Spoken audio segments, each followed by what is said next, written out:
The second story I have for you features 30p Lee, this ludicrous MP who sort of spent his entire life. He first came to prominence after being filmed lying. He set up a con. Have you seen this? Have I ever played this to you? So he was being accompanied around Ashfield by a journalist and a film crew, and he offered to knock on a random door to find out what a member of the public thought about him or about issues. But he forgot when he went to talk to his mate behind the door to set up this completely bogus and fraudulent interview. He forgot that he still had the microphone on that had been supplied by the film crew. So they actually recorded him setting up the con, which subsequently fell apart in his hands. That was an early indication of the kind of calibre and competence of politician that Lee Anderson would prove to be. So he was in the news a bit yesterday for sticking his oar in to the, people using food banks are all swinging the lead or not managing their money properly. And in order to prove this point, he elected, I'm going to take this story from the Daily Mail, because the Daily Mail is normally so far up the fundament of Conservative politicians that they wouldn't be able to tell you whether it was night or day. And what he did yesterday was release a photograph of a young female colleague, a parliamentary staffer. He has the 7th highest turnover of staff in the House of Commons on this. I don't know how interesting you find that, but there are quite a lot of MPs. To have the 7th highest turnover of staff is very interesting. He tweeted out the salary details of his staffer, a young woman in her 20s, and offered up the claim that this proved that people didn't need to use food banks. She is single. So this is what he wrote. The young woman works for me. She is single and earns less than 30,000. Well, actually, no, I have to say her name. I didn't.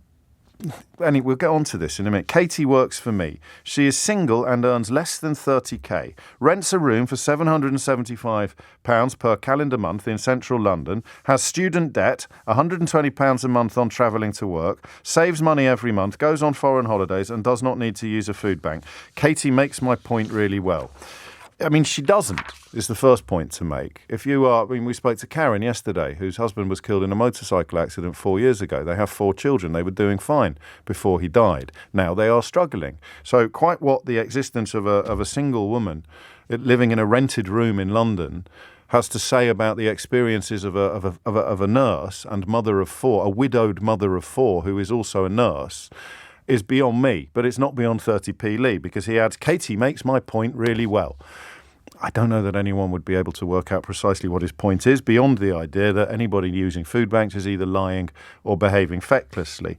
But what he did to this young woman, by using her essentially as a human shield, is that he turned the spotlight onto her. Her boss has announced to the world that the details of her life are now fit for public consumption. So inevitably, many people, both on Twitter and then beyond, dived into the details of her life. And they discovered, among other things, that she attended a school where the fees are, I think, in excess of £30,000, that her father was a brigadier in the army and is now the chief operating officer of York Minster. He was recently the director of operations for all army recruiting and initial training. He received a CBE. I can tell you what her mother does for a living. She's the chief executive of a charity in Yorkshire. I'm getting all of this from the Daily Mail, lest you want to lie to yourself and claim that it's some sort of lefty conspiracy. And of course, a school where tuition starts at £11,300 per term suggests that this young woman, this, to my mind, blameless young woman, is not really a poster girl for living on a pittance. So that has rather blown up in his face, as you would perhaps expect. How far up your nose does that get? How far up the nose? And now compare it to Rishi Sunak being filmed not wearing a seatbelt, because you've got 2 stories there. One involves law breaking, one doesn't.